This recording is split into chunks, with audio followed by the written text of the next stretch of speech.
خوش آمدید۔ آج ہم ایک ایسے موضوع پر بات کر رہے ہیں جو آپ کہہ سکتے ہیں بہت ذاتی ہے، لیکن اس میں ہماری پوری زندگی کو بدلنے کی ایک طاقت موجود ہے۔ جی بالکل۔ یہ خیال کہ اصل محبت، وہ پائیدار محبت، وہ کہیں باہر نہیں ملتی، بلکہ ہمارے اپنے اندر سے، ہمارے وجود کے مرکز سے شروع ہوتی ہے۔ صحیح کہا آپ نے، اور آج کی ہماری گفتگو کا جو محور ہے وہ یہی ہے، خودی سے محبت۔ ہم ایک آپ سمجھے مختصر مگر بہت گہری تحریر کا جائزہ لے رہے ہیں۔ جی۔ عنوان ہے خودی سے محبت، روح کا علاج، اور یہ متن اسی خیال کی گہرائی میں ہمیں لے جاتا ہے۔ اچھا، تو یہ مواد خاص طور پر اس پہلو پر ہے کہ اپنی ذات سے محبت، اس کا تعلق ہماری اندرونی شفا یابی سے کیسے ہے، مطلب روح کی صحت سے۔ جی بالکل۔ تو آج ہم اس تحریر کی روشنی میں یہی سمجھنے کی کوشش کریں گے کہ بھئی یہ خودی سے محبت آخر ہے کیا، اس کے معنی کیا ہیں، اور اکثر ایسا کیوں ہوتا ہے کہ یہ احساس کمزور پڑ جاتا ہے یا ہم اسے کھو دیتے ہیں۔ اور سب سے اہم بات، اس متن کے مطابق ہم اپنی روح کی شفا یابی کے لیے اس محبت کو کیسے دوبارہ زندہ کریں یا پروان چڑھائیں۔ اور گفتگو شروع کرنے سے پہلے ایک فرق واضح کرنا بہت ضروری ہے جو اکثر الجھن پیدا کرتا ہے۔ اچھا۔ جیسا کہ اس تحریر میں بہت صاف کہا گیا ہے، یہ خود غرضی نہیں ہے، یہ تکبر نہیں ہے۔ خودی سے محبت کا مطلب یہ ہرگز نہیں کہ ہم خود کو دوسروں سے بہتر سمجھنے لگیں یا بس اپنے فائدے کا سوچیں۔ یہ واقعی ایک اہم وضاحت ہے، کیونکہ اکثر معاشرے میں خودی سے محبت کو تھوڑا منفی انداز میں دیکھا جاتا ہے۔ جی ہاں۔ تو اگر یہ خود غرضی یا تکبر نہیں ہے تو پھر یہ ہے کیا؟ یہ متن کیا کہتا ہے اس بارے میں؟ یہ تحریر اسے بہت خوبصورتی سے اور آپ کہیں نرمی سے بیان کرتی ہے۔ اس کے مطابق خودی سے محبت کیا ہے؟ یہ آپ جو ہیں اسے نرمی سے قبول کرنا ہے۔ نرمی سے قبول کرنا؟ جی، یہ آپ کی قدر کا احترام کرنا، آپ کی حدود کا احترام کرنا، اور اپنے ساتھ وہی مہربانی کرنا ہے جو آپ دوسروں کو اتنی آزادی سے دیتے ہیں۔ واہ!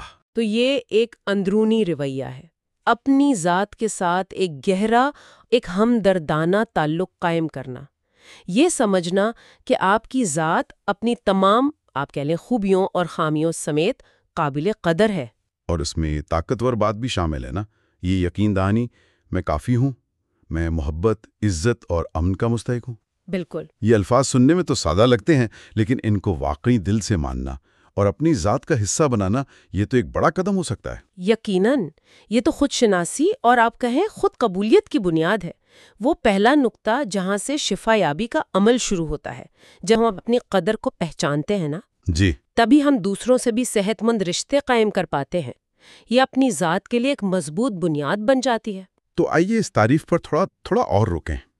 نرمی سے قبولیت، قدر کا احترام، حدود کا احترام، خود سے مہربانی، یہ صرف الفاظ تو نہیں لگتے، یہ تو عملی رویے ہیں۔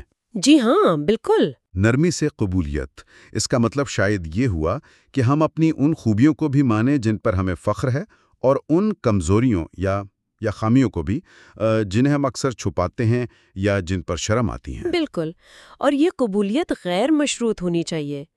مطلب یہ سمجھنا کہ ہماری شخصیت کا ہر پہلو، چاہے وہ ہمیں پسند ہو یا نہ ہو، وہ ہماری مکمل تصویر کا حصہ ہے۔ متن میں آگے چل کر اسے الہی ڈیزائن سے بھی جوڑا گیا ہے، یعنی یہ سمجھنا کہ ہم جیسے بھی ہیں اس میں کوئی حکمت ہے۔ اچھا۔ اور اپنی قدر کا احترام کرنے کا مطلب یہ ہے کہ ہم اپنی ضروریات کو، اپنے جذبات کو، اپنی خواہشات کو اہم سمجھیں، اور حدود کا احترام، وہ تو اپنی توانائی اور وقت کی حفاظت کرنا ہے۔ اور یہ خود سے مہربانی والا نقطہ، یہ خاص طور پر اہم لگتا ہے۔ بہت زیادہ۔ اکثر ہم دوسروں کے لیے تو بڑے ہمدرد ہوتے ہیں، مہربان ہوتے ہیں، ان کی غلطیاں معاف کر دیتے ہیں، حوصلہ بڑھاتے ہیں، لیکن جب اپنی باری آتی ہے جی، تو ہم بہت سخت جج بن جاتے ہیں، ذرا سی غلطی پر خود کو کوسنا شروع کر دیتے ہیں۔ تو خودی سے محبت کا تقاضا ہے کہ یہ مہربانی سب سے پہلے اپنے لیے ہو۔ جی ہاں، یہ توازن بہت ضروری ہے۔ خودی سے محبت ہمیں یہی سکھاتی ہے کہ ہم اپنے ساتھ ویسا ہی آپ کہیں مشفقانہ رویہ رکھیں جیسا ہم کسی عزیز دوست کے ساتھ رکھتے ہیں۔ صحیح۔ لیکن یہاں پھر سوال آتا ہے، اگر یہ اتنا بنیادی ہے، اتنا اہم ہے تو ہم اکثر اپنی زندگیوں میں اس سے دور کیوں ہو جاتے ہیں؟ ہم یہ خودی سے محبت کھو کیوں دیتے ہیں؟ یہ واقعی ایک بڑا سوال ہے، اور اس کی وجوہات بھی شاید کئی ہوں گی۔ یہ تحریر ایک اہم بیرونی عنصر کی طرف اشارہ کرتی ہے۔ اکثر دنیا ہمیں یقین دلاتی ہے کہ ہم کافی اچھے نہیں ہیں۔ ہم ایک ایسے معاشرے میں ہیں جہاں موازنہ جی وہ بہت عام ہے۔ اشتہار ہمیں بتاتے ہیں کہ ہمیں کیا خریدنا چاہیے تاکہ ہم بہتر محسوس کریں۔ جی سوشل میڈیا پر اکثر زندگیاں اتنی مثالی لگتی ہیں جی کہ ہمیں اپنی زندگی میں کمی محسوس ہونے لگتی ہے۔ اور یہ بیرونی دباؤ، یہ مسلسل موازنہ، یہ آہستہ آہستہ ہمارے اندر یہ خیال پکا کر دیتا ہے کہ ہم جیسے ہیں نا ویسے کافی نہیں ہے۔ ہاں، ہمیں کچھ اور بننا ہے، کچھ اور حاصل کرنا ہے۔ اس چکر میں ہم یہ بھول جاتے ہیں کہ جیسا کہ متن کہتا ہے، ہماری روح مکمل تخلیق کی گئی تھی۔ مکمل تخلیق کی گئی تھی۔ جی، یعنی ہماری بنیادی قدر اور کاملیت پیدائشی ہے۔ ہم اپنی اس اندرونی سچائی سے رابطہ کھو دیتے ہیں اور اپنی قدر کا تعین باہر کی چیزوں سے کرنے لگتے ہیں، جیسے دوسروں کی رائے، کامیابی یا پیسہ، چیزیں۔ اور اس کے نتائج؟ جب ہم اپنی اندرونی قدر کو محسوس نہیں کرتے، جب یہ خودی سے محبت کم ہوتی ہے، تو اس کا اثر صرف ہمارے احساسات پر نہیں رہتا نا؟ نہیں، بالکل نہیں۔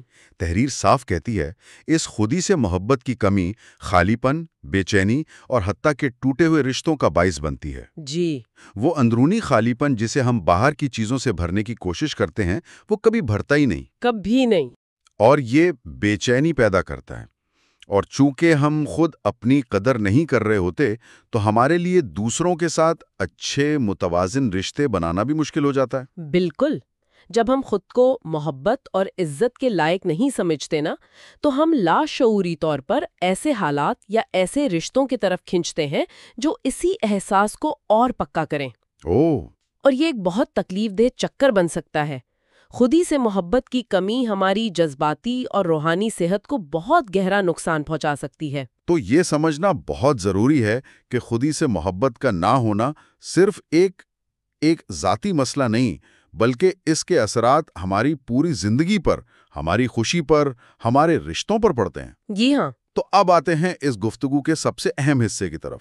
اگر ہم نے یہ محبت کھو دی ہے یا یہ کمزور ہو گئی ہے، تو اسے واپس کیسے پائیں؟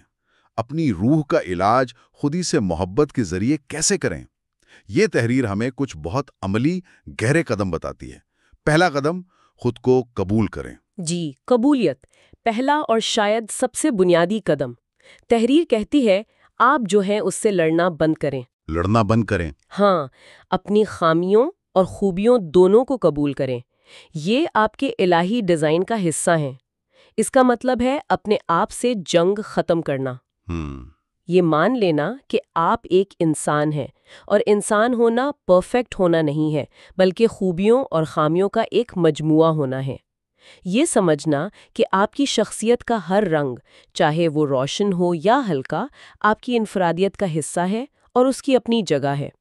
یہ خود کو ویسا ہی دیکھنا جیسے آپ ہیں، بنا کسی فلٹر کے، اور پھر بھی خود سے کہنا کہ یہ ٹھیک ہے۔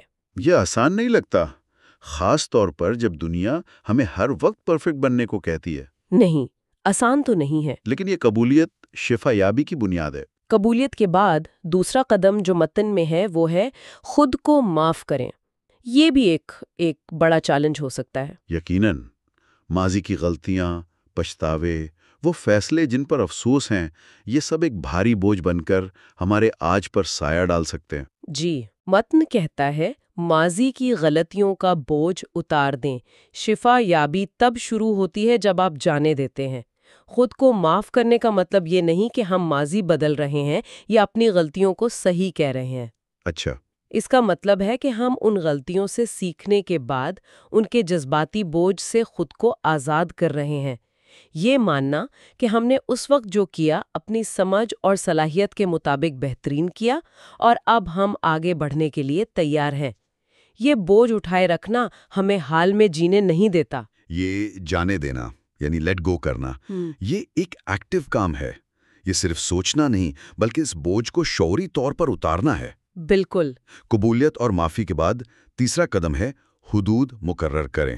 یہ کیسے جڑا ہے خودی سے محبت سے؟ یہ خودی سے محبت کا ایک بہت ہی عملی، آپ کہیں ٹھوس اظہار ہے۔ متن مشورہ دیتا ہے دوسروں کو اپنی توانائی ختم نہ کرنے دیں، اپنے سکون کی حفاظت کریں۔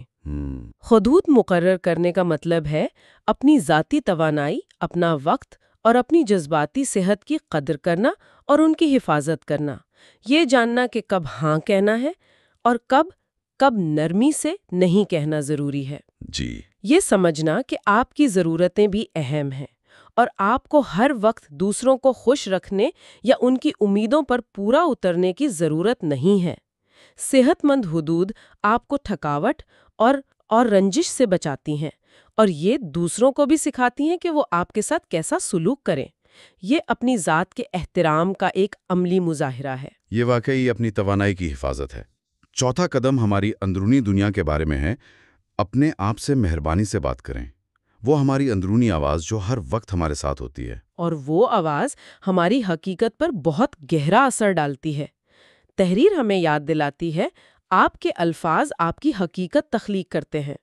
تنقید کو ہمدردی سے بدلیں۔ تنقید کو ہمدردی سے بدلیں۔ جی، ہم میں سے اکثر لوگ اپنے سب سے بڑے نقاد ہوتے ہیں۔ وہ اندرونی آواز مسلسل ہماری کمیاں گنواتی رہتی ہے، ہمیں کمتر محسوس کراتی ہے۔ خودی سے محبت کا تقاضا ہے کہ ہم اس تنقیدی آواز کو پہچانیں اور جان بوجھ کر اسے ہمدردی، حوصلہ افزائی اور مہربانی کی آواز سے بدلیں۔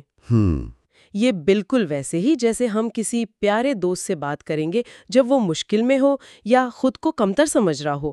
ہمیں اپنے لیے بھی وہی ہمدردی اور نرمی اپنانی ہوگی۔ یہ اندرونی بات چیت واقعی ہماری خود اعتمادی اور خودی کی قدر پر بہت اثر کرتی ہے۔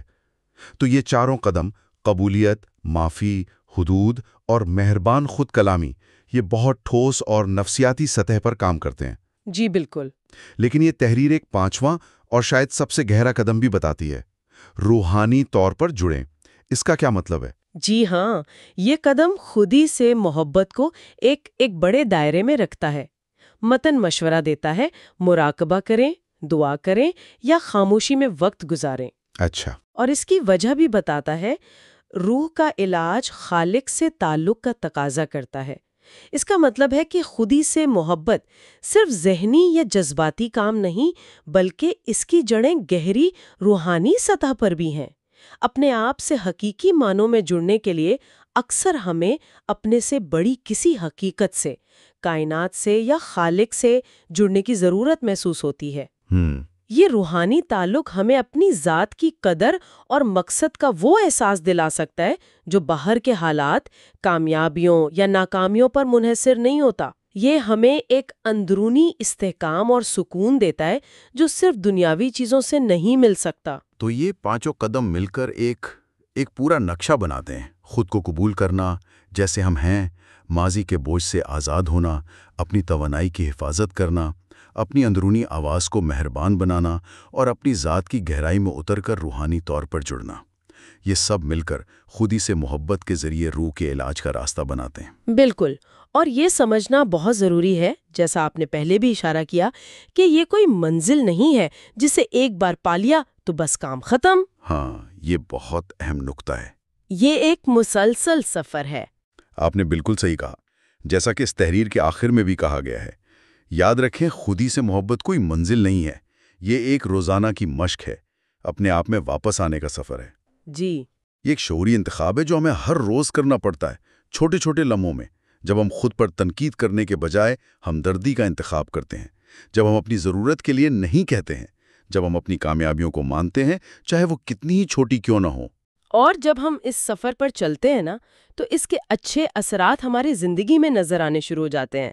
متن کے مطابق جب آپ خود سے محبت کرتے ہیں تو آپ کی روح چمکتی ہے، آپ کے رشتے صحت مند ہوتے ہیں اور زندگی ہلکی اور زیادہ معنی خیز محسوس ہونے لگتی ہے۔ واہ!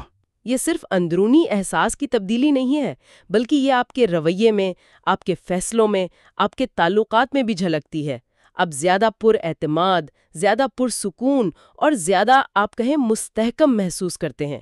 زندگی کی مشکلات کا سامنا کرنے کی ہمت بڑھ جاتی ہے۔ یہ واقعی ایک بہت طاقتور اور امید دلانے والا پیغام ہے۔ تحریر کا آخری پیغام بھی اسی جذبے کو ظاہر کرتا ہے۔ آج خود کو منتخب کریں، اپنی روح کو محبت سے شفا دیں، کیونکہ آپ اس کے مستحق ہیں۔ بالکل، یہ ایک یاد دہانی ہے کہ اپنا خیال رکھنا، خود سے محبت کرنا، یہ کوئی عیش و عشرت نہیں بلکہ ایک بنیادی ضرورت ہے، اور یہ حق ہر انسان کو ہے۔ یقیناً، اور یہ سفر شاید ہمیشہ آسان نہ ہو، اس میں وقت لگ سکتا ہے، اتار چڑھاؤ آ سکتے ہیں، پرانی عادتیں واپس آ سکتی ہیں، لیکن اہم بات یہ ہے کہ ہم جان بوجھ کر اس راستے پر واپس آنے کی کوشش کرتے رہیں۔ یہ شاید سب سے زیادہ فائدہ مند اور اہم ترین سفروں میں سے ایک ہے جو کوئی بھی اپنی زندگی میں کر سکتا ہے۔ تو اس ساری گفتگو کے بعد ایک خیال جو ذہن میں آ رہا ہے اور جس پر شاید مزید سوچا جا سکتا ہے، وہ اسی روزانہ کی مشق والے تصور سے جڑا ہے۔ اگر یہ منزل نہیں بلکہ ایک مسلسل عمل ہے، تو پھر سوال یہ پیدا ہوتا ہے کہ اس روزانہ کی مشق کا آغاز یا تسلسل کیسے ممکن ہو؟ آج یا کل وہ کون سا ایک چھوٹا سا، بالکل چھوٹا سا قابل عمل قدم ہو سکتا ہے جو اس سفر کو شروع کرنے یا جاری رکھنے میں مدد دے؟ کیا یہ خود سے مہربانی کا کوئی معمولی سا کام ہو سکتا ہے، جیسے 5 منٹ صرف اپنے لیے نکالنا، یا اپنی توانائی کی حفاظت کے لیے کسی ایسی درخواست کو نرمی سے منع کرنا جو بہت بوجھل لگ رہی ہو؟ ہاں، یہ ہو سکتا ہے۔ یا شاید آئینے میں دیکھ کر خود کو تنقید کی بجائے صرف قبولیت کی نظر سے دیکھنا۔ یہ سوچنے کی بات ہے کہ وہ پہلا یا اگلا چھوٹا قدم کیا ہو سکتا ہے، کیونکہ اکثر بڑے سفر ایسے ہی چھوٹے قدموں سے شروع ہوتے ہیں، ہے نا؟